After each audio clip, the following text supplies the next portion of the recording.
جیسے سر ابھی حکومت بھی یہ کہہ رہی ہے اور جیسے آپ نے فرمایا کہ لوگوں میں رہیں، گھروں میں رہیں، سوری، تو کب تک یہ گھروں میں رہیں گے؟ اتنے دن گزر گئے، ابھی تک انہیں ریلیف نہیں ملی عوام کو، تو عوام فاقہ کشی پر مجبور ہے اور وہ مجبور ہوں گے باہر نکلنے پر۔ اس حوالے سے آپ کیا کہیں گے؟ دیکھیں سر، یہ کوئی گورنمنٹ یا ایک فرض کا وہ نہیں ہے، یہ پوری قوم کا مسئلہ ہے، پورے پاکستان کی قوم کا مسئلہ ہے۔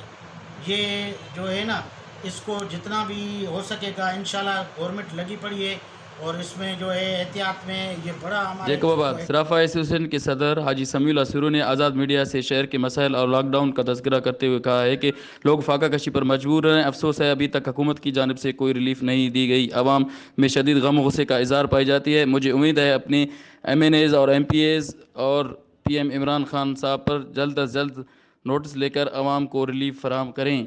یہ 14واں دن ہے راشن پہنچ رہا ہے، سی ایم سندھ صاحب نے کہا، مگر ابھی تک کچھ نہیں۔ مجھے لگتا ہے کہ جب لاک ڈاؤن ختم ہوگا پھر راشن بانٹیں گے۔ اگر ہمیں حکومت کی جانب سے راشن دیا گیا تو ہم ہر ایک کی گھر تک پہنچا دیں گے۔ چیمبر کے حوالے سے ان کا کہنا ہے کہ یہ سلیکٹڈ ہے، الیکٹڈ نہیں، اور آپ دوسروں کا حوالہ کیوں دے رہے ہیں؟ خود ارب پتی ہیں، عوام کی خدمت کریں، اور مجھ سے جو ہو سکے میں کر رہا ہوں، کوئی فوٹو سیشن کی ضرورت نہیں۔ کیمرہ مین ثناء اللہ کے ساتھ عبدالغفور جتوئی، گبول میڈیا، جیکو آباد۔